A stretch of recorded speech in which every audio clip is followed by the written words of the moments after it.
Bien, mi nombre es Damaso Rabanal, soy profesor del Instituto de Ciencias de la Educación de la Universidad Austral en Valdivia, y en el marco del curso de investigación educacional que me corresponde entregar en la Escuela de Pedagogía, Lenguaje y Comunicación, hemos organizado estas jornadas que hemos denominado Caleidoscopio, eh, sobre investigación en educación que no necesariamente está pensada desde un punto de vista disciplinar, sino que también está pensada para abrir los espacios con respecto a las versiones y visiones teórico-metodológicas para abordar las investigaciones en educación de manera disciplinar, por una parte, por supuesto, pero también de manera inter o transdisciplinaria, ¿ya?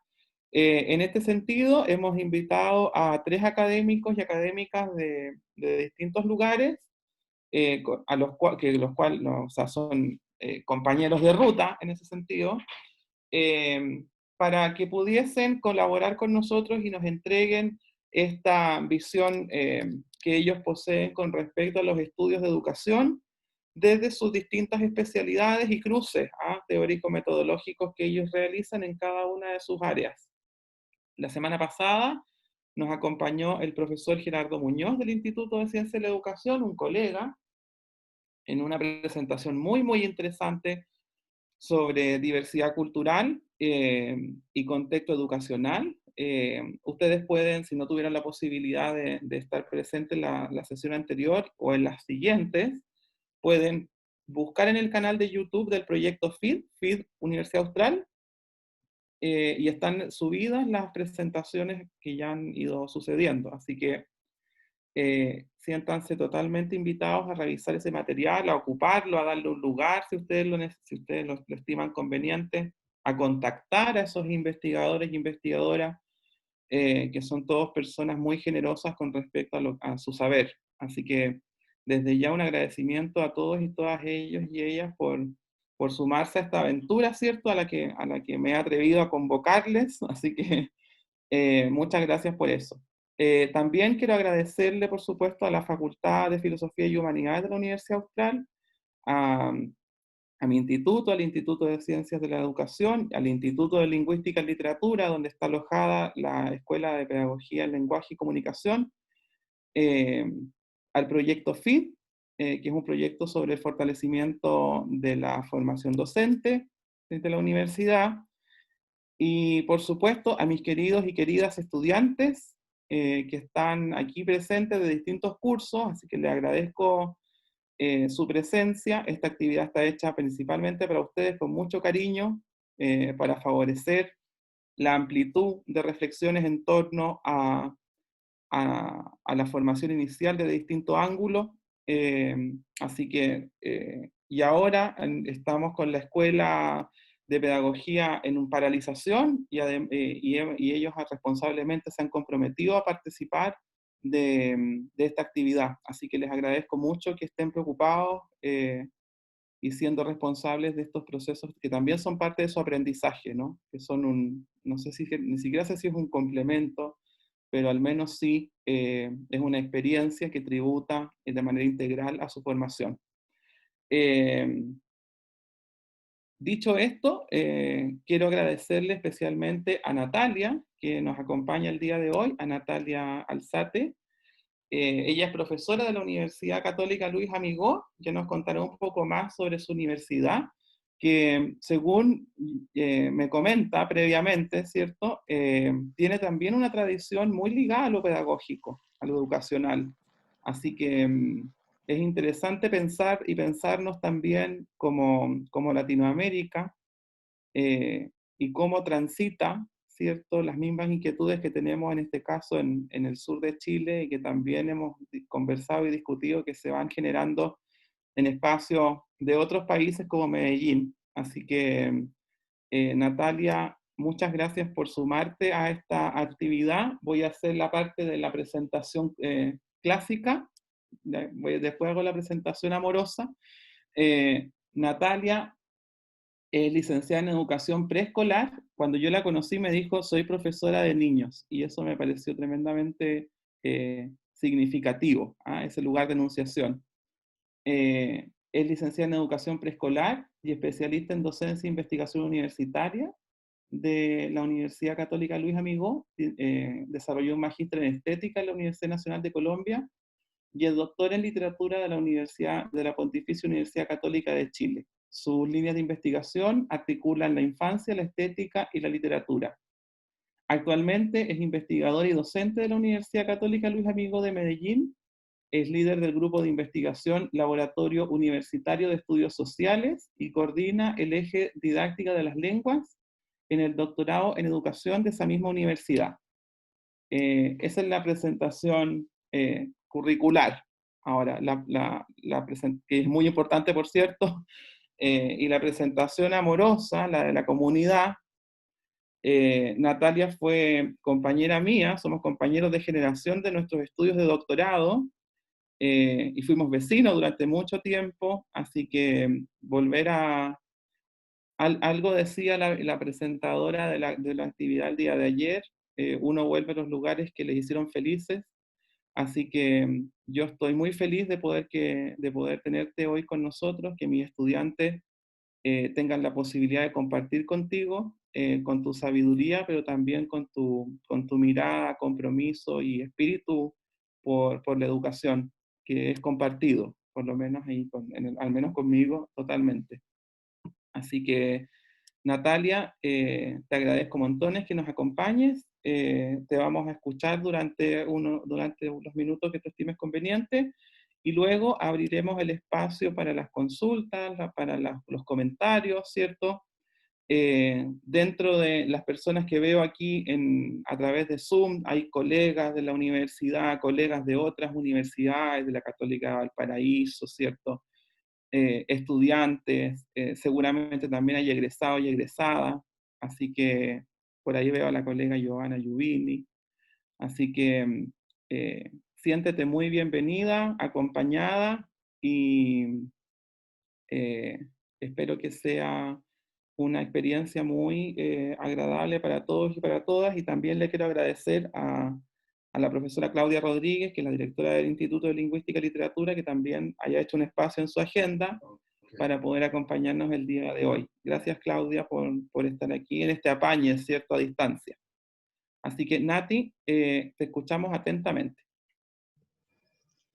Dámaso, te agradezco mucho esta presentación que me hiciste. Sí, este es un encuentro afectivo muy importante, más que académico. A nosotros nos unen muchos temas. Me imagino que los que estamos aquí reunidos en esta pantalla también estamos convocados por unos temas que son similares. Inicialmente hay que dejar sentado que es un sentir desde la educación, desde la pedagogía, desde la reflexión sobre qué significa ser maestros, y en el caso mío, qué significa ser maestro para los niños y para las niñas. Entonces, cuando Dámaso me invita a participar en esta discusión, me interesa mucho porque lo que él quiere es que desde el cruce de investigación educativa y los diferentes saberes, reflexionemos esto de construirnos preguntas desde diferentes lugares, pero siempre transversalizados por el asunto educativo. Y eso para mí es muy importante porque eso es lo que ha hecho mi trayectoria académica prácticamente. Yo he hecho un ejercicio de compartir con estudiantes, con poblaciones y demás, pero siempre alrededor del tema de la infancia, para la infancia en términos comunitarios o también en términos teóricos, cuando hablo con mis estudiantes sobre qué es la infancia o cuando investigo sobre esa categoría. Entonces, pues gracias por permitirme compartir ese espacio con ustedes. Les voy a compartir pantalla. A ver si...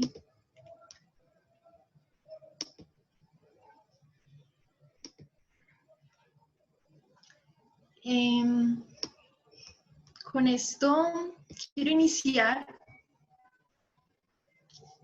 un texto corto de Perec que está en el libro W, el recuerdo de infancia. Se los voy a leer. Mi infancia forma parte de esas cosas de las que no sé gran cosa. Está a mis espaldas y sin embargo es el suelo en el que crecí. que me ha pertenecido, cualquiera que sea mi tenacidad para afirmar que ya no me pertenece más. Lo que yo quiero compartir con ustedes es una reflexión sobre este tema por el que he transitado toda mi vida académica, siempre con cuestionamientos muy parecidos, pero con abordajes investigativos diferentes. Todo pues en torno a la infancia. Inicialmente quiero contarles un poco como desde mi reflexión personal, qué me ha significado transitar desde diferentes momentos y desde diferentes lugares por el mismo tema, y luego las reflexiones que últimamente he estado elaborando sobre este tema en particular. Como lo expresó Dámaso, mi formación de base es pedagogía. Yo soy licenciada en educación preescolar. Me presento así siempre porque creo que eso es lo que le da identidad y estilo a mi ser. Soy maestra de niños y eso necesariamente define lo que hago de ahí en adelante. Toda mi vida soñé trabajar con niños, pero no tenía muy claro desde dónde o cómo lo iba a hacer. Inicié con proyectos de intervención comunitaria, propuestas de experiencias que viví mientras era estudiante en la licenciatura y que me llevaron a cuestionar mucho lo que estaba aprendiendo en la carrera acerca del tema de la niñez, y también me llevaron a cuestionar cómo lo estaba aprendiendo. Así que bueno, lo que quiero compartir con ustedes es producto de esos cuestionamientos, es contarles un poco cómo he transitado por esos lugares, cómo me he formulado esas preguntas y finalmente ampliarles un poquitico de lo que ahora estoy investigando. Porque estos lugares me llevaron a, digamos, a otros campos de conocimiento que me ayudaron a afinar esa inquietud inicial sobre lo infantil, sobre el cuerpo infantil, sobre lo que nosotros consideramos la niña, el niño, la niñez y todo lo que estamos haciendo hoy en la actualidad para referirnos a ellos. Esto es importante para mí porque el primer momento, que es el momento de formación en la licenciatura, en la carrera, yo aprendí unos discursos sobre infancia que se supone me preparaban para trabajar con esos niños, pero esa niñez con la que yo creía en mi mente que iba a trabajar era más la idea de unos sujetos homogéneos. Con esto me refiero a una idea de niñas, niños más o menos parecidos, con necesidades también más o menos iguales, una idea de que los niños están en unas estructuras familiares similares, en unas casas similares, hogares nucleares, familias tradicionales. Y sí, puede ser que eran niños con situaciones de vulnerabilidad, pero nunca en mi mente se estaba construyendo una idea de lo diverso. En pocas palabras, yo me preparaba para ayudar a consolidar y fortalecer esa idea de identidad asociada a lo fijo y a lo inmutable. La casa como algo fijo, la familia como algo inmutable. Y ahí también, cuando uno estudia educación infantil, pedagogía infantil, licenciatura en educación preescolar, tiene muchas denominaciones, la historia de la infancia entra también a jugar un papel importante porque nos enseñan un cierto tipo de historia, muy desde una perspectiva europea, muy tradicional, muy anclada a reflexiones sobre, por ejemplo, Philippe Ariès o Lois de Maus, los tradicionales, que nos hacen pensar que la niñez existió en ese lugar, que se inventó en ese lugar, que la historia de la niñez surge por allá. Pero entonces en el caminar, en el trasegar académico, las preguntas sobre, bueno, ¿y la niñez latinoamericana qué es? Preguntas que me hacía cuando estaba siendo estudiante en el pregrado. ¿Y la niñez colombiana qué? ¿Y la niñez en los países latinoamericanos qué? La historia, pues, así como nos la presentan, la acepté durante mucho tiempo, se instaló en mi mente de estudiante, y con esas ideas preconcebidas yo ingresé al terreno práctico. Entonces yo me estaba formando como para ser esa maestra. Me imagino que todos nos formamos con una idea inicial de ser los salvadores de los niños. Voy a ir a rescatar a los niños, les voy a ayudar, les voy a enseñar, van a ser los mejores ciudadanos. Bueno, un montón de discursos que uno aprende y repite, pero que en el fondo tiene esa intención un poco salvadora. El asunto es que la realidad es otra. La realidad es otra, la infancia, el concepto de infancia que aprendimos nos hace pensar que hay un tipo de niño deseable, ideal, al que queremos enseñarle, o si no, un tipo de niño al que queremos convertir en lo deseable. Pero la realidad nos muestra que la niñez desborda toda forma de representación que intente homogeneizarla. Y con esto me topé yo. Me topé con una diversidad de niños imposibles de agrupar en una definición preestablecida. Y lo que yo pensaba que iba a enseñar a trabajar ya no aplicaba, porque a mí me estaban preparando para enseñar a leer, a escribir, a ayudarles con las dimensiones del desarrollo, a que fueran más autónomos. A mí me estaban preparando para eso. Pero cuando fui a trabajar con los niños que de mi realidad, de mi contexto, cuando me acerqué a la práctica, nada de lo que yo había aprendido servía. Es como 3, 4 años de carrera para que la práctica me diga, esos no son los niños reales. ¿Y ahora qué vas a hacer? ¿Qué vas a hacer, por ejemplo, con la niñez indígena, con la niñez campesina, con la niñez que ha sido desplazada por la violencia? En el caso de Colombia eso todavía sigue y se instalan en las periferias de la ciudad. ¿Qué vas a hacer con los niños migrantes, desarraigados, con los niños que no tienen papás, con los niños que viven en campamentos, que no tienen esa idea de casa fija? Entonces el choque con la realidad es tremendo. Y son un grupo de niños que para ese momento de la historia en la que yo era una estudiante, yo los veía mucho más grandes que yo. Eran niños que tenían mucha más vida, que habían vivido muchas más cosas, que habían recorrido incluso más que yo. Sus vidas y sus formas de habitar los espacios no se parecían en nada a lo que yo creía de la infancia. Y ese es el primer como choque real que yo tengo. Y ese choque real me hace replantear mucho de lo que yo quería enseñar y trabajar. Y aquí viene un asunto que es muy importante y que me hizo pensar en lo que Dámaso me proponía como invitación para este encuentro. Y era ver qué preguntas formulo yo relacionadas con la infancia, transversalizadas por la investigación educativa y desde la mirada interdisciplinar. En investigación educativa se hace énfasis en que la teoría y la práctica todo el tiempo son como campos que se ponen en tensión. Y los maestros vivimos eso todo el tiempo. Los maestros hacemos investigación aplicada la mayoría de las veces porque vamos a las prácticas, vamos a la realidad, vivimos una experiencia, vemos un tema que nos llama la atención y lo ponemos en tensión. Los maestros debemos transitar todo el tiempo esta zona. Y esta zona para mí es importante porque además es el lugar desde el que yo me acercaba a la infancia. En investigación educativa muchos autores han hablado de esto. Aquí en Colombia hay un investigador que se llama Alfonso Torres Carrillo que recopila pues estas reflexiones, que es sobre la investigación educativa que se hace desde los bordes. Y cuando hablamos de los bordes hablamos de muchas cosas, hablamos de las fronteras físicas, pero también las fronteras teóricas, epistemológicas. Esto hace referencia a la construcción de objetos de investigación no disciplinares, con abordajes inter, pluri, transdisciplinares. Hablamos aquí de una hibridez en términos conceptuales y metodológicos.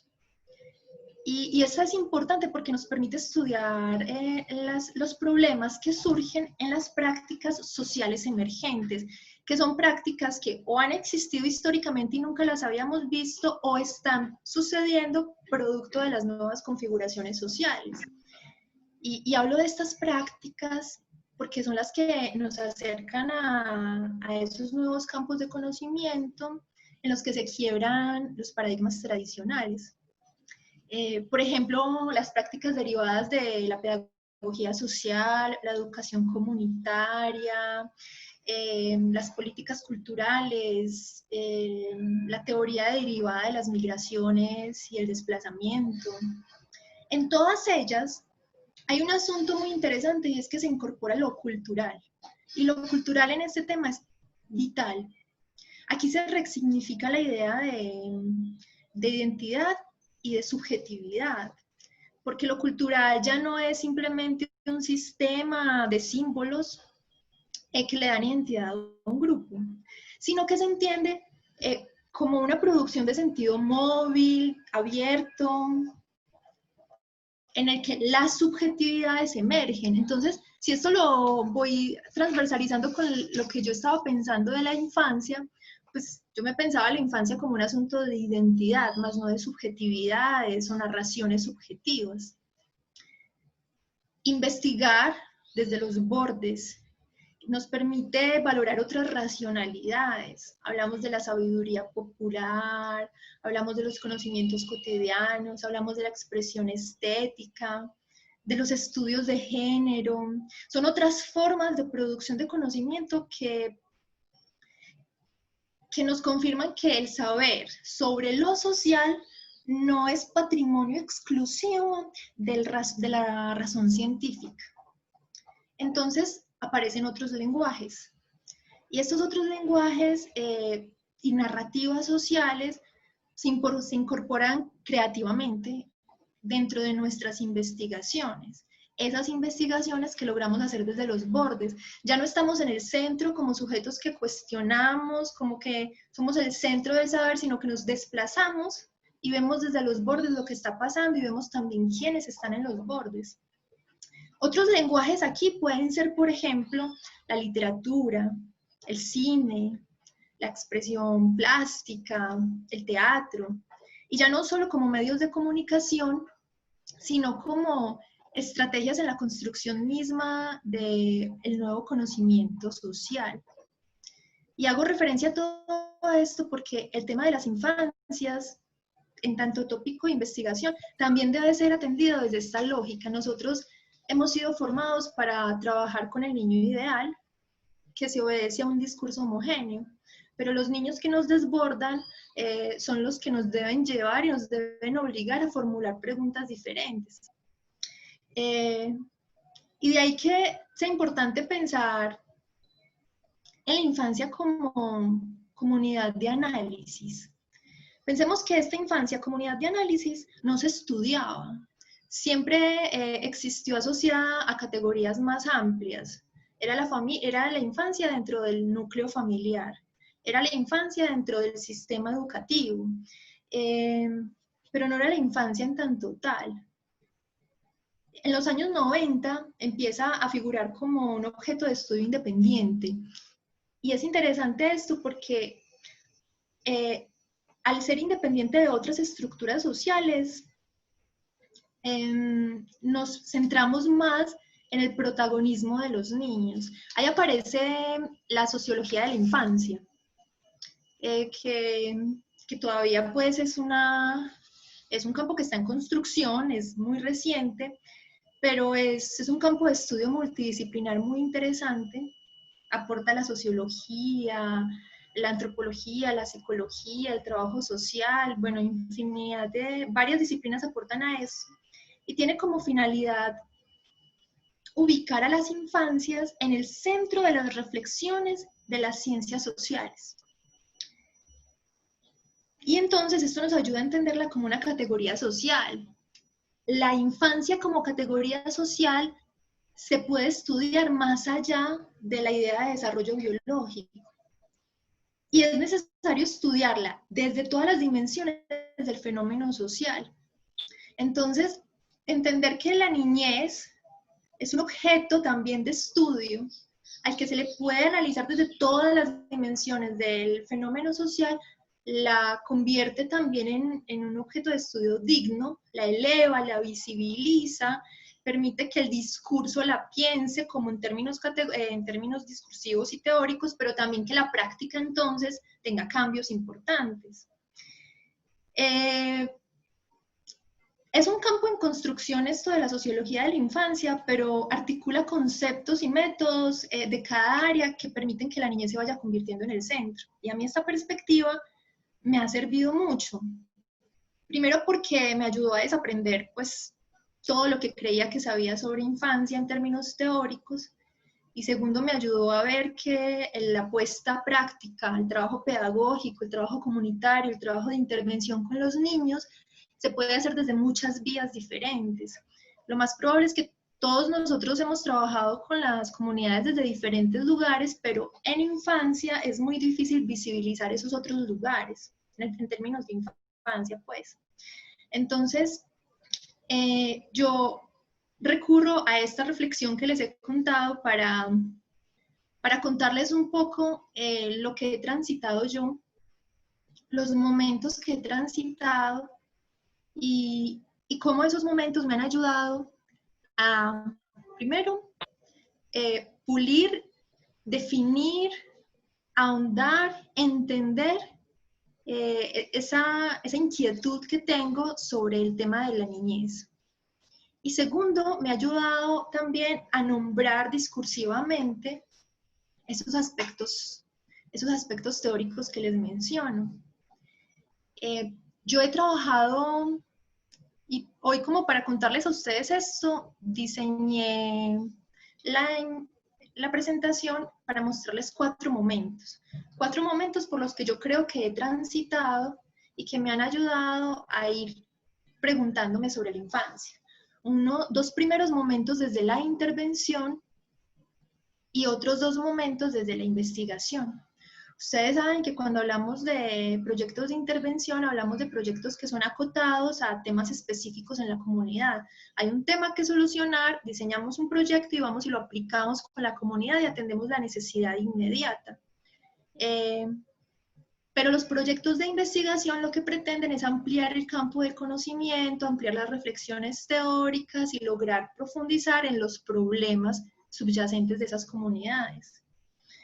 Entonces, este primer momento de intervención, cuando yo estaba en la carrera haciendo la licenciatura, viví una experiencia muy bonita con niños en un barrio que se llama Bello Oriente, aquí en Medellín. Bello Oriente se creó como un barrio de invasión. El barrio de invasión,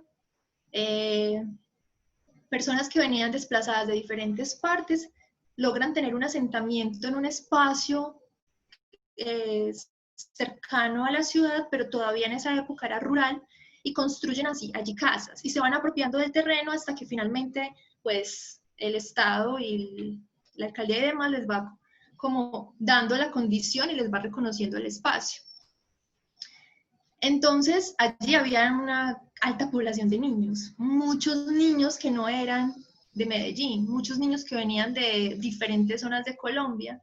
Colombia es un país diverso geográficamente y culturalmente, entonces que un niño que viene de Chocó a habitar a Colombia es un niño que viene con condiciones y ideas culturales totalmente diferentes, los niños que vienen del campo.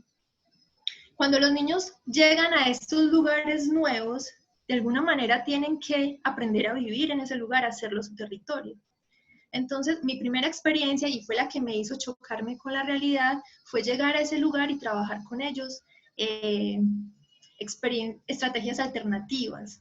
Yo trabajaba con ellos teatro, títeres, clown, literatura infantil, y yo estaba preparada para irles a trabajar este tipo de cosas y enseñarles a leer, a escribir y demás. Pero las necesidades que estos niños tenían eran necesidades relacionadas con habitar un territorio, construir una casa, sentir que tenían un hogar.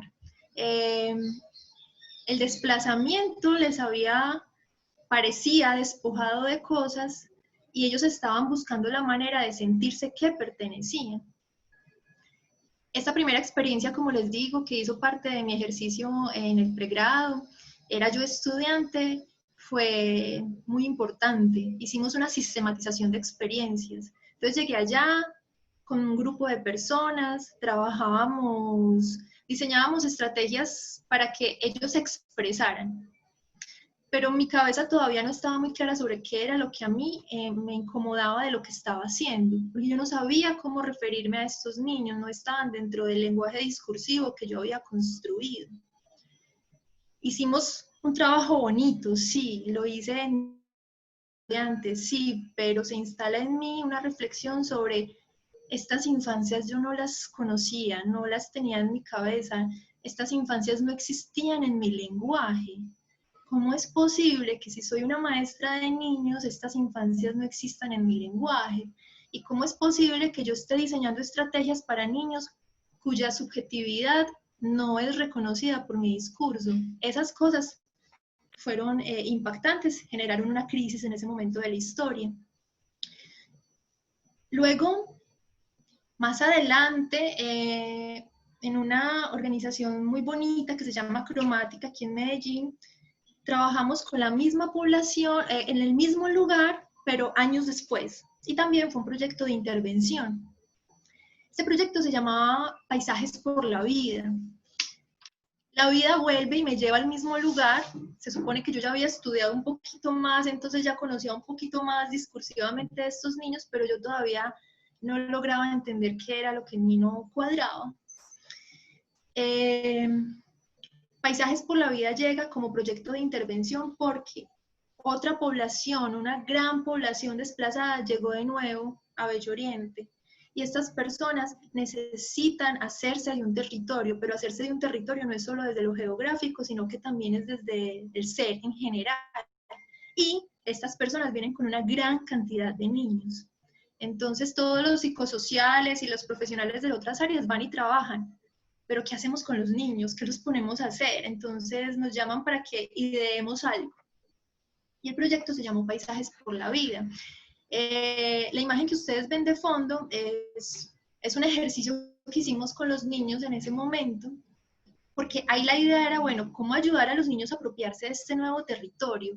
¿Cómo hacer que los niños cómo hacer una estrategia para que sean los niños los que se apropien del territorio? Y empezamos a jugar a los paisajes. Noten que aquí no hay preguntas de investigación, sino que son preguntas de intervención. Todo el tiempo estamos tratando de solucionar la coyuntura, todo el tiempo estamos tratando de solucionar lo que hay que hacer en el momento. Fue muy bello porque les preguntábamos a los niños, ¿cómo es tu paisaje? ¿Cómo es el paisaje? ¿Cómo es el cielo en Bello Oriente? ¿Cómo es el paisaje nocturno? ¿Cómo es el paisaje mañanero? ¿Cómo es el paisaje que divisas desde tu ventana? Y estas preguntas que fueron surgiendo al azar fueron otro momento importante en mi formación porque también es como una de las primeras veces que yo puedo irme, descentrarme. Yo no soy la que habla, yo no soy la que va a implementar, sino que yo simplemente instalo unas preguntas y el resto es de los niños. Los niños se apropian del discurso, los niños narran, enuncian, dibujan, exponen, proponen, y el resto de los adultos que estamos ahí nos hacemos a un lado. Y Paisajes por la Vida se convirtió en una experiencia en la que íbamos con preguntas y materiales. La pregunta de hoy es, ¿cómo es el paisaje nocturno en Bello Oriente? Ya. Y puros materiales. Y los adultos nos convertíamos en facilitadores de materiales. Y los niños narraban, contaban y demás. Esto a los adultos nos permitió comprender cómo los niños estaban entendiendo el territorio. Y a mí me permitió entender que yo necesitaba construir también una reflexión discursiva que ampliara lo que yo estaba creyendo por infancia. Porque infancia, pues en términos teóricos, tiene unas definiciones. Y luego la niñez es el sujeto real, el niño y la niña en determinada edad de la vida que se está enfrentando a diferentes situaciones. Entonces, si yo quiero trabajar con los niños, por los niños, para los niños, yo definitivamente tengo que desarmar lo que yo estaba pensando por infancia. Esto se convierte entonces para mí en el detonante y ahí vienen los otros dos momentos, que son los momentos de investigación. Estos ya son como las preguntas que me hago en la maestría y en el doctorado. En la maestría yo me preguntaba por el surgimiento de la infancia en la literatura infantil en Colombia a partir de un autor que aquí es muy famoso, que marcó la nación y marcó un ideal de niño en la nación, se llama Rafael Pombo. Un siglo después de su muerte, Rafael Pombo todavía existe en la memoria oral de los maestros. Nosotros recitamos muchas fábulas y versos que él proponía. Entonces, aquí empieza mi pregunta sobre lo teórico. Aquí empiezo a preguntarme por la historia que yo conocía sobre la infancia y empiezo a indagar sobre la historia de la infancia en términos más centrales, desde lo local, desde lo latinoamericano. Colombia tiene un asunto también con la moral, con la idea de formar al niño que debe ser, al buen ciudadano, al niño cristiano, al buen niño. Y Rafael Pombo tiene una propuesta que es moral, entonces él genera una propuesta narrativa tendiente a moralizar a los niños. Sin embargo, lo interesante de la propuesta de Rafael Pombo es que más allá de moralizar, su lenguaje era muy creativo. Eran propuestas que desafiaban a los niños en el lenguaje. Entonces, si bien Rafael Pombo pensaba que el niño era un niño que había que moralizar y convertir en un buen niño, también pensaba que el niño era un ser inteligente. Estoy hablando de hace más de un siglo, y estoy hablando de una persona que escribía, hay un verso, a los que son de Colombia les puede sonar que es el más conocido de Rin Rin Renacuajo, salió esta mañana muy tieso y muy majo, con pantalón corto, con bata a la moda, bueno, en fin, un montón es una retahíla muy hermosa. Y Rin Rin Renacuajo es un personaje que va desplazándose, sale de su casa, hace todo lo que no debe hacer y al final un pato dragón se lo come. Les hice spoiler del cuento. Pero el asunto con el cuento y con muchas otras cosas que propone Rafael Pombo es que las palabras que él utiliza son palabras pensadas para un niño que puede pronunciar, que le parece divertido pronunciar. Él decía, si el niño no entiende en ese momento la palabra, no importa. A mí lo que me interesa es que la conserve en su memoria y que más adelante la pueda entender. Entonces nos encontramos con trabalenguas, con palabras difíciles y por alguna razón todos en Colombia pronunciamos esas palabras y nos parecen sonoras, divertidas. Pero no puedo olvidar que en el fondo hay una idea de moralizar al niño y de convertirlo en un sujeto emblema. El niño como emblema de la patria desea un niño que convirtamos al niño en esto que nosotros queremos hacer. Entonces, la investigación aquí a mí me sirve para cuestionar y para movilizar. Y con esto entonces llego al último ejercicio, que es el que ahora estoy construyendo en términos reflexivos, que es también el que me cruza con Damaso en el doctorado. Yo ahí me pregunto por la representación de las infancias migrantes en la literatura. Y quiero contarles esto, nunca lo había podido decir así, pero mi inquietud por la infancia empieza con niños en situación de desplazamiento, solo que yo no sabía que esto podía ser una categoría de análisis para ampliar mi sentido y mi discurso sobre la infancia. Y luego la vida me lleva a un espacio en el que puedo preguntarme específicamente por las infancias migrantes. Y ahí, bueno, leí un montón de autores y autoras que han trabajado mucho este tema y que me han permitido a mí ir construyendo la categoría. Y me enfrento entonces ya a un campo discursivo mucho más amplio, que también es como con el que quiero ir cerrando un poco esta discusión. Pues no les voy a hablar de todo lo que he investigado en cada punto, sino que les voy a hablar de la globalidad, porque también la idea es que ustedes, desde el curso que Damaso está orientando, queden con una sensibilidad sobre desde qué lugares me puedo preguntar por diferentes temas. En este caso, es como yo llegué hasta este punto a preguntarme por las infancias migrantes.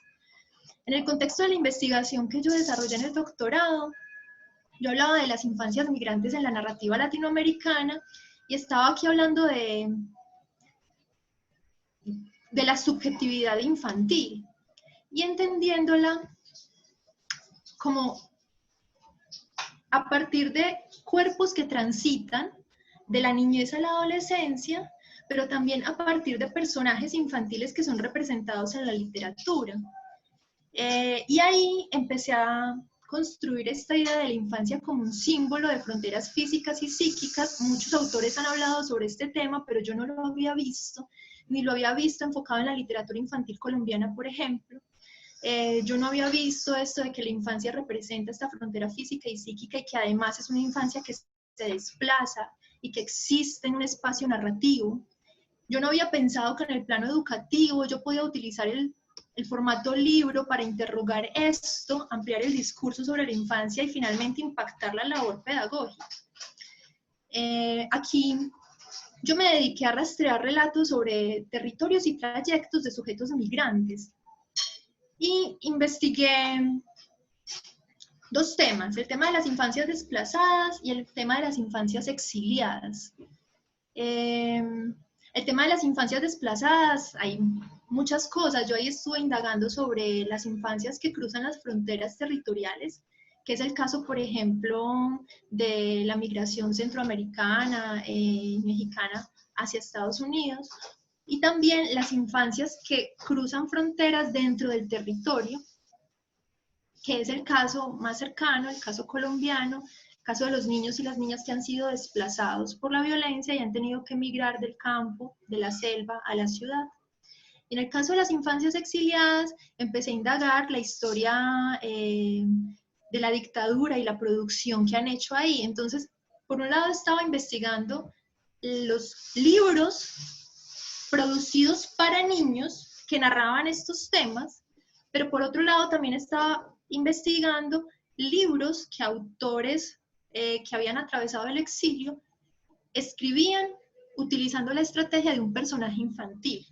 Volver a la infancia y volver a la sensibilidad de infancia para poder narrar algo, para poder decir algo que en la edad adulta es muy difícil enunciar. Entonces, ahí empieza todo este asunto de que la infancia es una experiencia, es una sensibilidad y es un límite. Uno cuando habla de la infancia como experiencia, habla de eso que marca el antes y el después del lenguaje, y también uno recurre a la infancia para instalar varias cosas. Una cosa es un lugar de la verdad, en la que desde la voz infantil se puede decir, y un origen que es trascendental del lenguaje. Todos, lo común a todos es la infancia. Lo común a todos es la experiencia de infancia. Lo diferente es el relato de infancia que cada uno tiene. Y ahí eso me ayuda a instalar y a desinstalar de mi cabeza la idea de la infancia y a empezar a abrirle el espacio a las infancias. Es una sensibilidad que aparece en la literatura reciente y plantea formas de visibilidad relacionada con el surgimiento histórico de la infancia.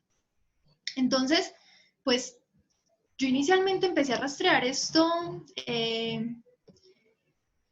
con autores de otras partes que me ayudaban a entender esta idea del sentimiento.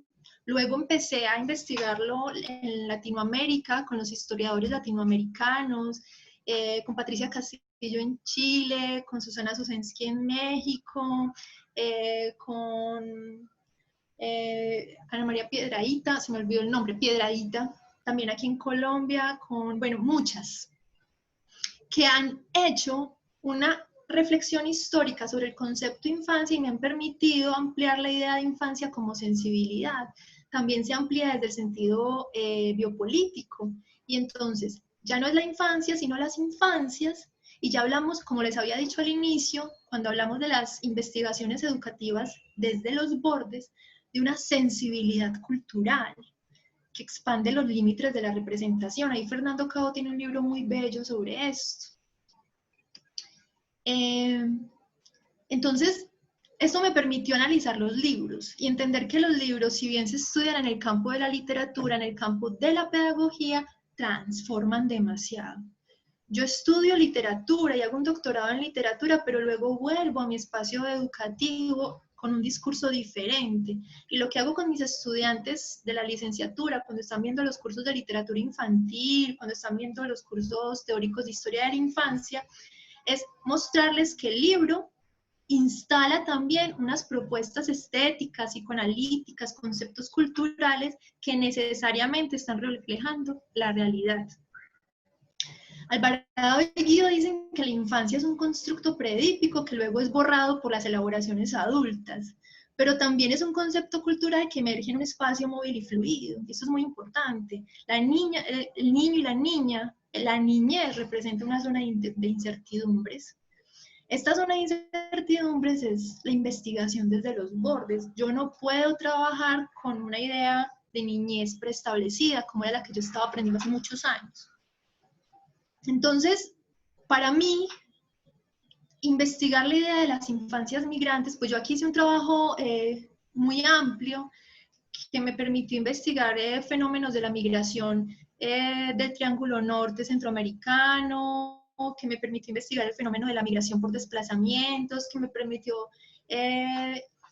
hablar de las situaciones migrantes actuales. Y todo esto inició en el formato de las investigaciones documentales.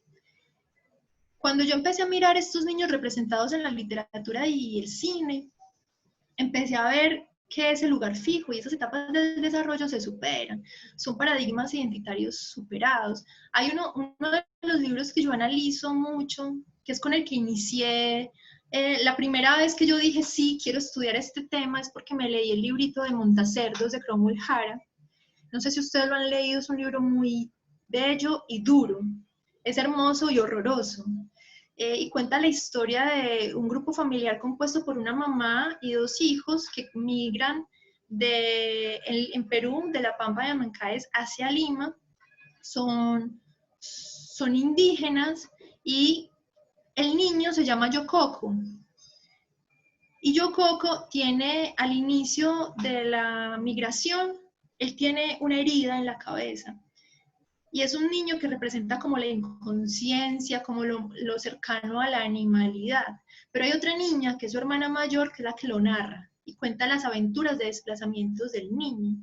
Y ella va contando cómo desde el lugar donde vivían hasta el lugar donde llegan, se tienen que desplazar todo lo que viven, todo lo que les pasa, y cómo lentamente en el cuerpo del niño, Yococo, se va abriendo más su herida en la cabeza.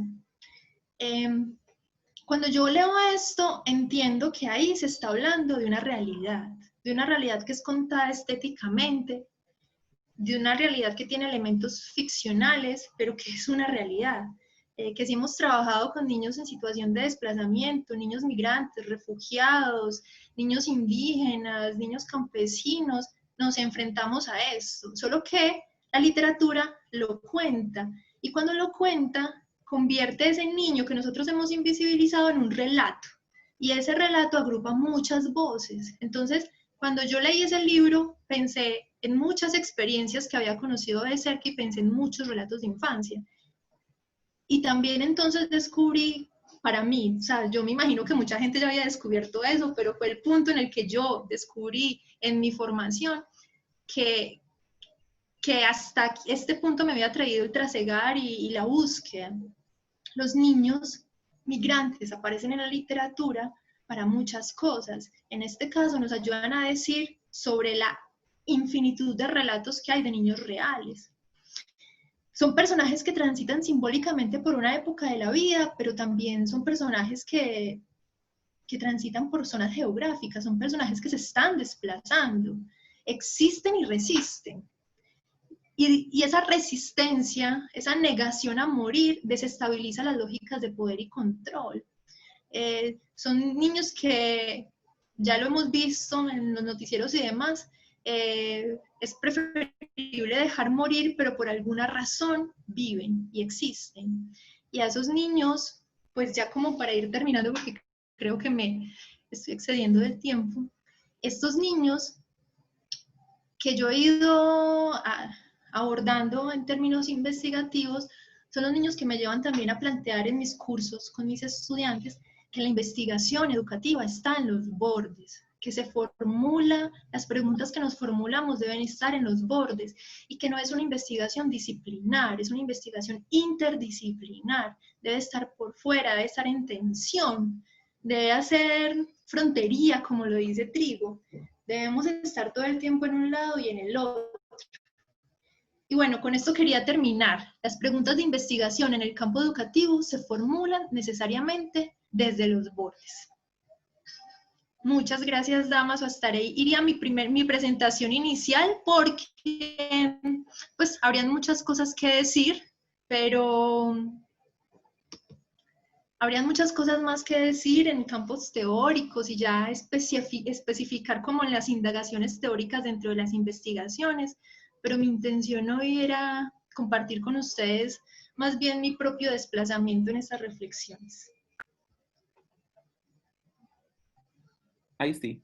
Muchas gracias, Nati, por tu presentación, por compartir, ¿no es cierto?, este trayecto, que es un trayecto, como tú bien dices, un trayecto de inquietudes formativas, de tu propio proceso de trayectoria educacional, cómo opera eso sobre tu cuerpo, digamos. Pensé que está sonando mi WhatsApp.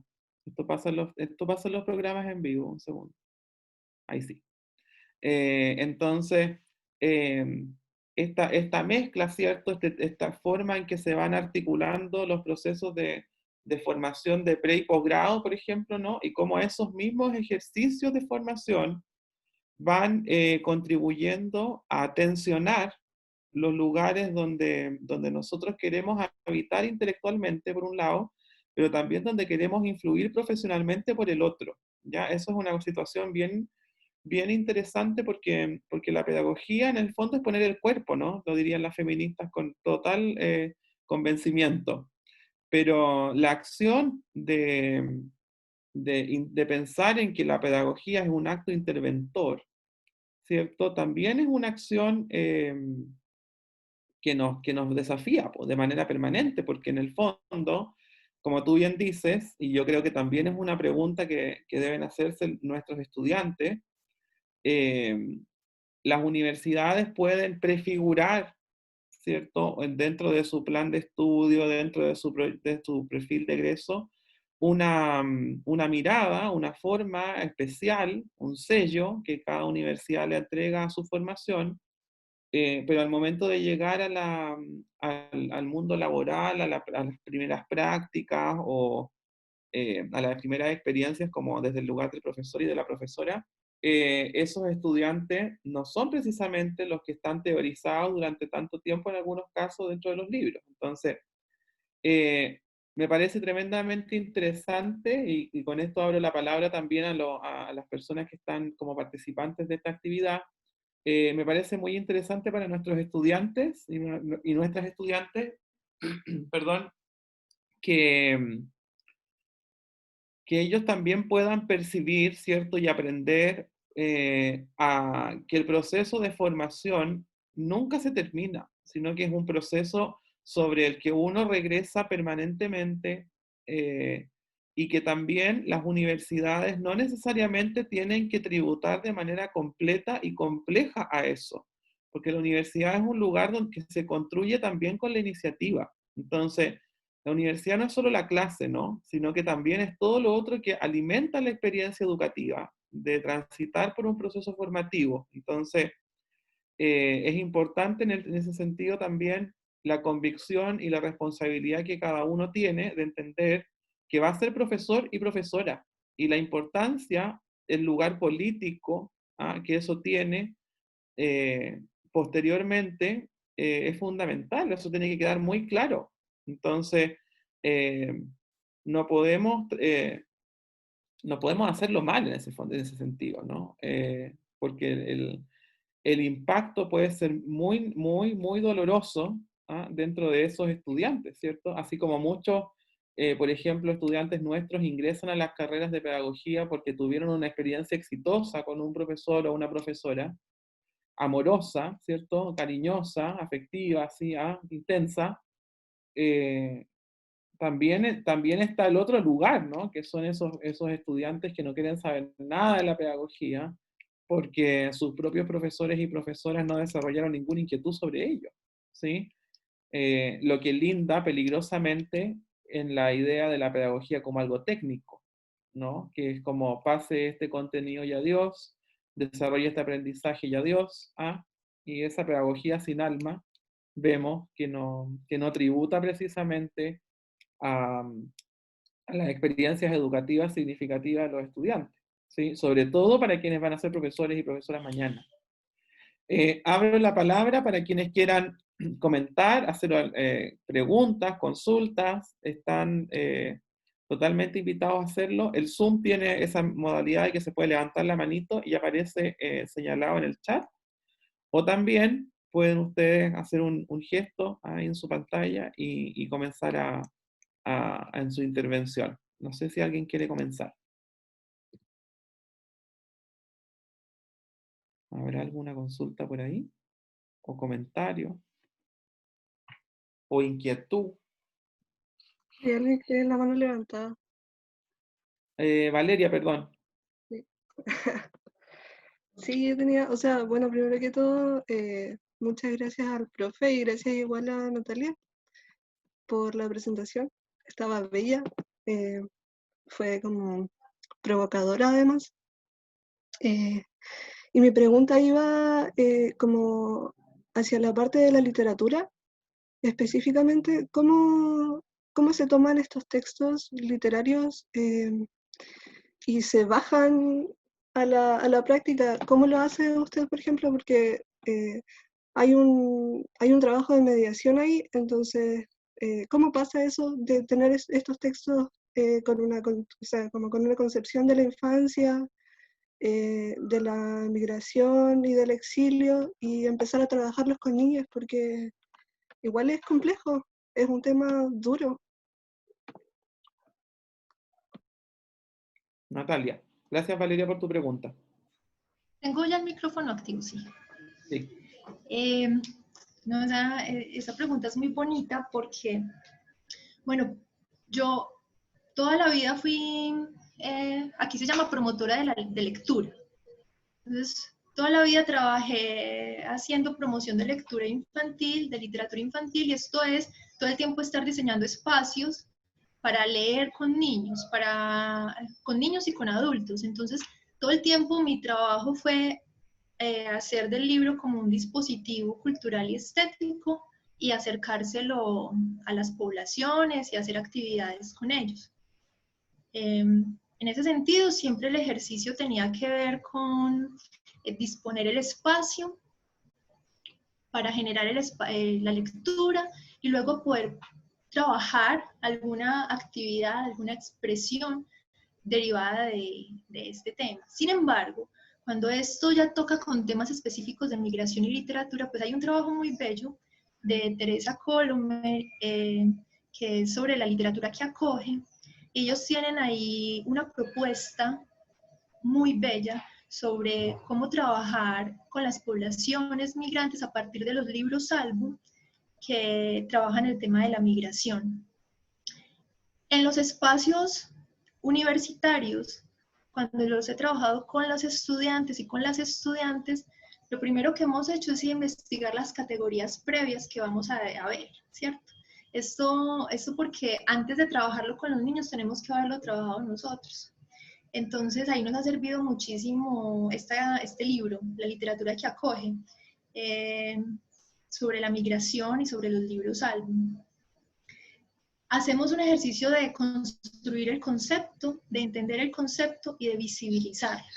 Pero cuando yo lo trabajo con los niños, no hago alusión a nada de ni la migración ni el desplazamiento. Hago un ejercicio libre de lectura, porque el trabajo con los niños a través del libro no puede ser un trabajo muy dirigido, o así pues lo he experimentado yo con las poblaciones. Entonces, no hay como no hay una verbalización del concepto que estoy trabajando, hay simplemente una lectura y que los niños narren lo que quieran narrar. En casos me he encontrado, cuando estaba trabajando en Bello Oriente, yo les decía a los niños que íbamos a leer un libro les mostré unas imágenes en la presentación sobre una autora que se llama Susie Lee, que tiene unos libros muy bellos. No son libros de migración, pero son libros que yo trabajaba con los niños para hablar de sus relatos. Entonces, el libro de las sombras, el libro del espejo, y yo les mostraba las imágenes y les pedía que ellos me contaran la historia a mí. Cuando ellos me cuentan la historia a mí, ellos cuentan lo que quieren contar. No, hay una concepción ahí de infancia también a veces en nosotros que es muy adultocéntrica, en la que yo le propicio al niño este tema, yo le propicio la discusión al niño, pero la idea, que también es con este tema de las migraciones, de los libros que acogen, la idea es que sea el niño el que se acerque, el niño el que proponga, el niño el que narre. Por ahí luego a Damaso le puedo mandar unos textos para que comparta con sus estudiantes sobre este tema también. Muchas gracias, Natalia. ¿Alguien quiere hacer alguna otra consulta o tal vez Valeria alguna inquietud más con respecto a tu pregunta? No, muchas gracias. Gracias, Vale. Elizabeth Martínez, la profesora Elizabeth Martínez, ¿está por ahí? Querida Eli. Hola, ¿qué tal? Buenos días, buenas tardes ya. Disculpen que no pongo la imagen. Estoy con el internet muy bueno, hay mucho, así que por eso estoy solo en voz y por otras cuestiones también personales. Quise participar, agradezco a Damaso la invitación, agradezco también a Natalia su trabajo excelente, me parece súper interesante. Y bueno, estoy aquí porque la verdad es que trabajo con niños el área, ¿sí? Y en particular, más que una pregunta, Natalia, y compartir, y gracias a tu presentación, sobre todo este tema del trabajo con las infancias y la literatura, tú también has abordado y has planteado en tu respuesta esta perspectiva de que tiene el niño, la interpretación de texto. Nosotros en los textos literarios podemos encontrar estos desplazamientos y podemos encontrar también las infancias que se construyen desde estas perspectivas identitarias que el texto va evocando a la hora digamos, de trabajarlo como texto literario, pero a su vez también creo que los niños, y como tú decías, yo trabajo esa otra parte, ¿no? La parte de cómo el niño va construyendo desde el texto literario, procesos identitarios, y cómo a su vez lee el texto desde esos procesos identitarios. Entonces, como tú decías, el niño lee lo que quiere, ¿eh? O el niño, en nuestro caso, nosotros en nuestro trabajo también, como tú lo planteabas, de intervención y de investigación, hemos podido observar cómo el niño va leyendo el texto a partir de los constructos que él tiene y las representaciones que asocia a ese texto, ¿no? Entonces, las lecturas van teniendo múltiples sentidos o sentidos conjuntos, ¿no? Donde el niño va visionando esa perspectiva. Al igual como tú lo planteabas, nosotros en los trabajos de intervención también trabajamos mucho el diseño gráfico, porque es un medio también y un lenguaje que el niño requiere bastante para poder comunicarse. Esta posibilidad de trabajar con el texto, nosotros le llamamos en esa oportunidad la historia y mi historia, ¿no? Ellos construyeron su historia y también construyeron la historia, ambas a través de diseños y luego a través de escritura. Y ahí te puedes dar cuenta cómo estas representaciones se van cruzando, ¿no? Cómo van entendiendo los niños o figuras, y que el texto ya deja de ser moralista, ¿no? Que cuando uno cree que un texto literario, este lo vamos a trabajar para la migración, o este lo vamos a trabajar para las identidades, o este lo vamos a trabajar para la identidad personal, los niños no van reconstruyendo, ¿no? El texto puede tener variables, y eso también va dándole la riqueza a esta relación bidireccional entre lo que el texto establece y lo que el niño lee. Eso, gracias Damaso por la oportunidad, solo, perdón, era un comentario que me pareció a propósito que amo esta área de trabajo. Gracias, Elizabeth. profesora Gracias, Elizabeth. perdón, Damaso, que te interrumpa. Gracias, porque es que es muy bonito encontrar ese tipo de comentarios.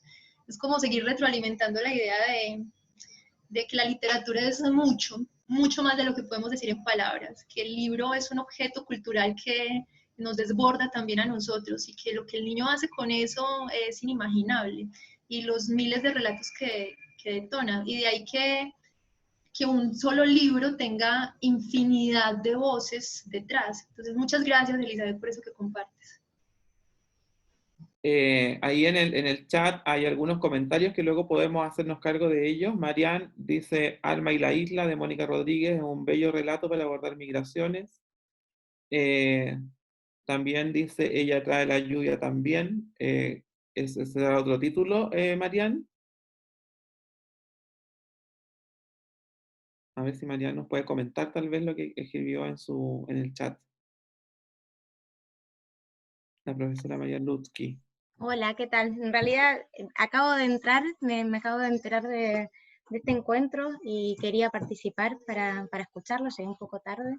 Pero no, esos son dos relatos, dos libros que abordan el tema de las migraciones, pero un poco como dice Natalia, yo creo que que los niños son todos diversos, todos traen sus historias y no necesariamente hay que abordar el trabajo de mediación solamente con libros que traten sobre esos temas, porque los niños tienen sus historias propias, no solamente de migración, la vida es una migración.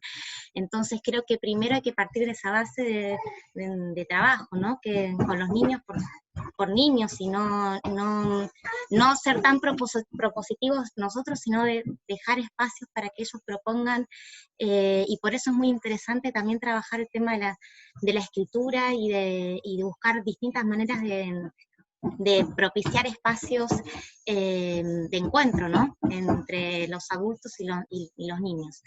Pero bueno, esos son dos relatos como muy bellos que a mí que los conocí hace poquito, que tocan, bueno, el tema justamente las migraciones, son niños que viven en islas, ¿no? Donde llegan muchos barcos con sus propias, con gente, con historias del mundo, ¿no? Eso. Muchas gracias, Marian, por tu comentario. Tiene la mano levantada Mayra. Hola, Natalia, muchas gracias por la presentación. Mira, me florecían muchas ideas al escucharte. Yo estoy estudiando neurociencia en el área de la educación, entonces me parecía un poco interesante la idea de los marcadores somáticos en la lectura, que era un poco lo que decía la profe Eli Martínez, ¿verdad? Que en esta lectura se encienden ciertas zonas cerebrales, pero también corporales al leer. Entonces, en los trabajos que tú has realizado, evidentemente, como ya van diciendo algunos comentarios, ¿verdad? Que no hay necesariamente un texto para trabajar la migración. Podríamos proponer, no sé, pues Chaután con inmigrantes propiamente tal, o libros que son como más fáciles de leer desde esa arista, pero ¿cómo te ha pasado con la lectura con los niños porque claro, tú comentabas, por ejemplo, que no sé, han ocurrido experiencias en las que los niños no se dan cuenta mucho del tema, pero me imagino que en otros sí ha calado profundo y se ha verbalizado quizá alguna emoción o un sentimiento de negación, no quiero leer este libro, o detengamos la lectura. ¿Cómo ha funcionado eso desde esa arista? Muchas gracias por este comentario. Son muchas ideas las que se me vienen a la cabeza, como muchas experiencias. Te voy a contar la que detona en mí la necesidad de investigar migración. Estábamos trabajando con los niños recién llegados a un asentamiento y había un grupo de profesionales psicosociales trabajando con los padres en un lado y yo estaba con los niños en otro. Y con ellos estábamos viendo fotografías. La idea era que ellos trajeran fotografías de sus casas y nos contaran la historia de esa fotografía. Y yo estaba en eso, y ellos estaban contando cosas muy bellas, y al mismo tiempo contaban que habían traído de su casa y que todavía conservaban. Entonces los niños asociados a objetos, porque el objeto se convierte como en eso, me imagino que desde la neurociencia hay muchas maneras de nombrarlo, pero es un objeto que representa para ellos el hogar. Entonces, una pelotica, una mantica, bueno, en fin. Yo estaba metida con ellos en eso. Los psicosociales le estaban enseñando a los adultos qué significa el destierro. La palabra destierro, porque les estaban hablando en términos políticos a la población adulta. Les estaban diciendo, ustedes han sido desterrados, tienen estas situaciones políticas, en fin. y yo estaba con los niños, y uno de los niños interrumpió todo lo que estábamos haciendo para decirme, yo he sido 2 veces destierrado, y hace ese juego de lenguaje, en el que él escucha destierro, escucha la explicación y me dice, yo he sido 2 veces destierrado, y me empieza a contar cómo ha sido destierrado. Y él me cuenta su historia de migración. Yo no tenía ningún libro que trabajara ese tema, yo estaba trabajando otra cosa, yo estaba trabajando el hogar y demás, pero cuando él me cuenta su historia, uno adulto lo mezcla con mucho dolor, pero él lo contaba como una aventura. ¿Sí? Era una aventura migrante. Él contaba quién lo desterró, cómo lo desterró y cómo llegó a Medellín y cómo en Medellín sufrió otro destierro porque su familia fue amenazada. Él se sentía, como lo contaba, como un superhéroe de su familia porque según su relato él había liderado el movimiento. Yo llevaba 1 hora trabajando con los niños, él llevaba 1 hora escuchando a los adultos mientras estaba conmigo, entonces él contó el relato. No había un cuento de por medio que trabajara ese tema, sin embargo hay muchos y yo luego les llevé sobre esos temas, porque la idea es que la misma palabra me lleve a mí a buscar las historias y luego llevárselas a los niños. Cuando el niño contó su relato, hicimos un ejercicio que ellos mismos propusieron, que fue empezar a narrar y a dibujar cuántas casas habían habitado. Y eso lo conecto además con una pregunta que me están haciendo por aquí, que es cómo explicar o facilitar la comprensión de esta mirada sobre la infancia a la población en general. Miren, yo hice con los niños a partir de esto una historia de las casas. Y les dije a los niños que qué les parecía si dibujábamos cuántas casas habían habitado. Ellos empezaron a dibujarlas, pero a esa actividad se sumaron los adultos. Entonces, estaban los niños con el cuidador, el papá, la tía, la abuela, en fin, y el niño dibujaba y la abuelita le decía, ay, ¿recuerdas que ahí había un arbolito? Ay, ¿recuerdas que esta ventana tenía un vidrio quebrado? Y ellos lo empezaron a hacer. Yo nunca hice un cierre de, bueno, esto es migración, esto es desplazamiento, no, porque finalmente el relato con los niños era otro. Ya luego los adultos volvieron a de los psicosociales a hablar de el destierro, el hogar y demás. Pero con los niños pasa esto. Son un montón de cosas que se desprenden. Es imposible como cerrarlas, al contrario, quedan abiertas, quedan todo el tiempo abiertas. Y a mí de ahí me quedó una estrategia que luego he ido aplicando con otras poblaciones y es este taller de las casas que habito. Que también, por ejemplo, en el caso de Medellín, nos ayuda a entender que todos somos migrantes, si entendemos que el desplazamiento de casa en casa. Por ahí más o menos. Muchas gracias, Natalia. Había una mano levantada de Francisca en el chat, no sé si aún está por ahí, Francisca. Mientras tanto, ¿está? Sí, sí estoy. Ah, hola Francisca, gracias. Sí, hola a todos y todas. Muchas gracias, Damas, y a Natalia por el espacio. Bueno, yo soy bibliotecaria y también hubo mucho rato que estuve trabajando en esto de mediación lectora, después me pasé como al área de la investigación y estoy un poco en esa. Preguntarle a Natalia también por su opinión respecto, sobre todo a ella que ha trabajado en estos contextos tan duros de niños vulnerables y sobre todo quizás vulnerabilizados, ¿cierto? Niños y niñas. Respecto a estas frases, ¿cierto? O ideas o de esta como especie de una literatura infantil súper endulzada y endulcorada y sobre todo llena de eslogan, ¿cierto? Como el placer de la lectura o la magia de la lectura. Y como bien ella nos propone, cuando uno se devela, ¿cierto? Esto de las infancias, también se develan las lecturas, ¿cierto? Entonces, que no siempre las lecturas pueden ser tan placenteras y personalmente yo apuesto más a que sean significativas, ¿cierto?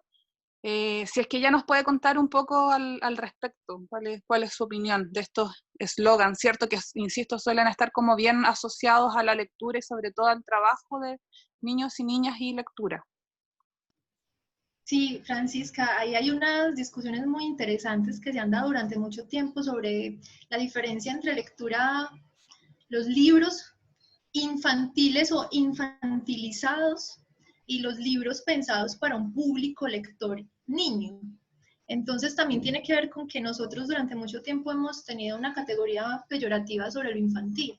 Entonces el infante es el que menos sabe, es el que tiene una capacidad cognitiva menor, y desde ahí, entonces también viene esta idea de la literatura infantil, infantilizada, que nos lleva cuando como ingenuamente a escoger un libro porque se ve muy tierno, porque tiene un final feliz, porque es muy tipo cuento de hadas, pero con versión final de Disney. Entonces nos ayudan a pensar que la literatura infantil es una literatura que muestra una realidad bonita. En los cursos que yo he acompañado sobre literatura infantil, lo primero que cuestionamos es por qué se llama literatura infantil, de dónde viene ese adjetivo infantil, y qué pasaría si lo cambiáramos por literatura para un público lector niño. ¿Qué entendemos entonces por niño y por niña? Y lo otro es también que en los ejercicios que uno hace con los estudiantes en los talleres, por ejemplo, de la apreciación de los libros álbum, que son libros muy bellos, pero no necesariamente para niños. De hecho, no, casi que no están pensados para el público niño, sin embargo, el público niño los disfruta demasiado. La discusión que generamos es, un buen libro para niños es un muy buen libro para adultos. Yo tengo que considerar ese libro demasiado bueno, demasiado interesante para pensar que un público niño lo puede disfrutar. Si lo considero de otra manera, estamos en eso que tú estás proponiendo, que es súper delicado y que en promoción de la lectura siempre se ha visto. Entonces, sí, por ahí va también esa reflexión mía, muy en sintonía con lo que tú propones. Muchas gracias, Francisca y Natalia. En el chat, Natalia Guzmán pregunta, muchas gracias por este espacio tan enriquecedor. Me surgen inquietudes con los que nos comparte la profesora Natalia. Pregunta, ¿cómo explicar o facilitar la comprensión de esta mirada sobre la infancia a la población en general, a la sociedad y a las familias? ¿Cómo explicar a toda la comunidad en este proceso? Yo ahorita creo que retomaba esta idea que estaba proponiendo Natalia con lo que conversaba con Mayra sobre lo que a mí me ha servido, porque yo de repente me he encontrado con estrategias muy buenas y yo nunca diseño una estrategia pensando en que es para un público infantil, lo mismo que con los libros, sino que es una estrategia en la que realmente sea posible participar desde lo narrativo, desde lo experiencial. Entonces me sirvió mucho, vuelvo y retomo esta experiencia que ha sido significativa para mí porque la he vivido tanto con niños, con adolescentes, con poblaciones rurales, como en el ámbito universitario en los posgrados, y es el taller de las casas. Yo cuento las casas que habité y yo voy siendo consciente de que soy un ser humano atravesado por el desplazamiento. Y en la medida en que soy consciente de que el desplazamiento me atraviesa, tengo que hacerme cargo también de lo teórico que rodea eso, de la comprensión sobre la migración, el desarraigo y demás. Por ahí hay muchos ejercicios que explorar y me parecen muy interesantes. Muchas gracias, Natalia. Una última consulta, ¿alguien o comentario? Claudia. Sí, gracias, Damaso. Bueno, primero felicitarte, Natalia, me gustó muchísimo tu presentación. Tengo muchas ganas de volver a escucharla varias veces más. Ni siquiera me tuve a tomar los apuntes porque estaba muy atenta escuchándote, así que es una conferencia para revisar muchas veces, así que te lo agradezco y agradezco también que quede grabado. Bueno, me gustó mucho el tema de tus momentos, ¿no es cierto? Cómo lo haces también desde tu propia experiencia. En esta primera etapa de la intervención me hizo mucho sentido cuando comentaste, ¿no es cierto? Ya despojada, ¿no es cierto? De tus otras formaciones que uno tiene que desaprender y llegar así, casi a capela, simplemente a observar, ¿no? Cómo en ese momento de la observación y uno se hace un poquito de lado, aparecen tantas cosas que si no, con el método tradicional, solamente uno va a buscar lo que busca y no ve el resto. Entonces me hace mucho sentido esa manera de abordar, que es como terminas también, ¿no? En la presentación, de abordar la investigación desde este borde de que uno también se sitúa, ¿no es cierto?, en el lugar de la subjetividad también, ¿no es cierto?, explícita. Entonces me gustó mucho ese punto de partida tuyo. Me viene una pregunta que tiene que ver con lo que te decía recién Francisca a propósito de las lecturas significativas que les resultan a los chicos, y que hago el link con la conversación de la semana pasada con Gerardo, que era sobre interculturalidad también, educación intercultural. ¿Cuán pertinente puede ser también a ampliar los corpus de trabajo, ¿no es cierto? Y que finalmente terminamos ampliando el radio de lo que podemos entender como aprendizaje significativo si nos salimos también del marco de la propia experiencia para entender la experiencia de otros. Me refiero, por ejemplo, a ese trabajo de las casas que habitan los chicos desplazados, que pueda ser leído como trabajo por chicos que no han sido desplazados, para poder entender el lugar del otro, ¿no?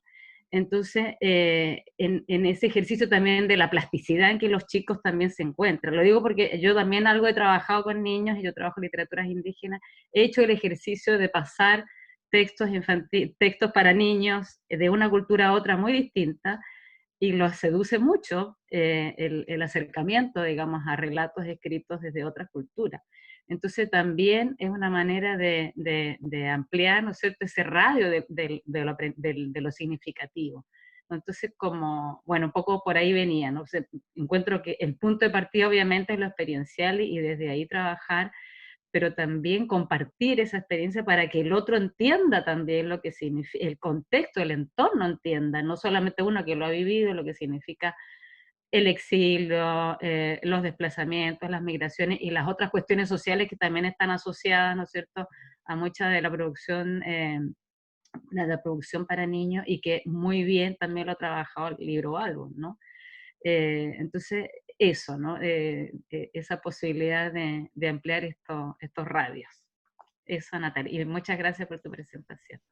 Muchas gracias, Claudia. Sí, o sea, creo que ese aporte que tú pones como también para finalizar es muy importante, porque es lo otro, lo diverso, lo que excede. Nosotros siempre nos acomodamos como a un conjunto de cosas que conocemos, donde nos sentimos muy cómodos, y yo creo que la literatura nos ayuda a desacomodarnos, a ir a ese lugar que no conocemos y explorarlo. Hay aquí un escritor de crónicas, un escritor muy bello, ya murió, se llama Alfredo Molano, y él escribió un texto de crónicas que se llama Los Desterrados. Y son libros, son historias sobre desplazamientos y situaciones de desplazamientos. Yo se las pongo a leer a los estudiantes que están haciendo los posgrados en educación, y cuando yo les pregunto qué piensan de eso y demás, y todos terminan con la misma conclusión, y es que eso los interpela demasiado, que así ellos no hayan vivido esa experiencia, el relato y la voz del otro y la manera como se enuncia les hace ser conscientes desde la piel de eso que está pasando. Entonces tiene todo el sentido eso que tú propones, y me parece hermoso. Muchas gracias, Claudia. Sí, Mariana en el chat hace un comentario que los niños se lean entre ellos. Hay una revista, Calcetín con Papa, que busca justamente eso, y esas lecturas son bien significativas para ellos. Bueno, Natalia, quiero agradecerte, ¿cierto?, entre todos, en realidad, por esta oportunidad de conversar. Agradecer también a todas las intervenciones, comentarios que cada uno y que cada una pudo realizar. Como les comentaba en el inicio, esta es una actividad que se enmarca en el curso de investigación educacional de la Escuela de Pedagogía en Lenguaje y Comunicación, y tiene la finalidad de ofrecer a los y las estudiantes miradas diversas para poder pensar la investigación, ¿cierto? Sobre todo para quienes van a ser profesores y profesoras el día de mañana, que ojalá tengamos ese tiempo en las aulas de los colegios para poder investigar, ¿no? Los profesores tienen tanto que decir, las profesoras también, muchísimas experiencias que podrían enriquecer en muchos sentidos la misma experiencia universitaria, ¿no? Eso es tremendamente interesante. Quiero agradecer a cada uno y a cada una de las personas que están desde sus distintos lugares, ¿cierto? Territorios, países, zonas, como quieran ustedes nombrar, en este momento en que lo importante es mantenernos acompañados, escucharnos, comprendernos y avanzar. Ya nos volveremos a abrazar, ¿no? Así que Muchas gracias, Natalia, por este regalo que nos haces de poder estar acá, acompañándonos. Yo siempre digo eso, poder estar acá como que fuera real en vivo, sería maravilloso, pero eso es para después. Así que los dejo invitados, invitadas, invitades para la próxima sesión de las jornadas Caleidoscopio, que espero que se instalen en cada semestre, así que ahí golpearemos las puertas de cada uno de los amigos y las amigas, seguiremos tejiendo esta red, eh, esta trama en las que nos soportamos y nos aguantamos y nos damos energía. Así que cuéntenle a sus amigos, síganos en redes sociales, como les digo yo, y eh, esta grabación está disponible en las próximas horas en el canal de YouTube del Proyecto FIT de la Universidad Austral. La próxima semana, por ahí está, silenciosamente, nos acompañará la profesora Vanessa Garbero de la Universidad Nacional de Córdoba, de la Facultad de Ciencias Sociales. Ella es especialista en resignificación de espacios de memoria, es un trabajo bastante interesante.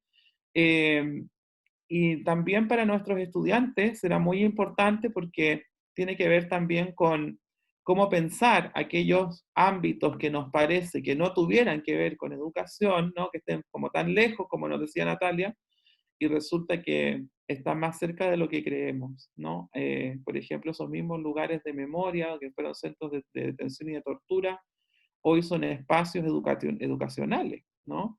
O la lectura inversa, espacios educacionales que se transformaron en centros de tortura durante las dictaduras, ¿no? Así que quedan cordialmente invitadas para la próxima jornada del día jueves, ¿sí? En el mismo horario. Y también extiendo la invitación a los días miércoles, de 10 a 11:30, estamos realizando el seminario Diseñar el Horizonte, que es sobre gestión escolar, y también tenemos algunos invitados e invitadas que nos vienen a contar cómo llevar adelante los proyectos educativos en sus distintos colegios y zonas geográficas, desafíos con estudiantes. Así que invitados, invitadas, invitades, y nos veremos próximamente, ¿cierto? El siguiente jueves. Un abrazo, que estén muy bien a todos, nos vemos pronto.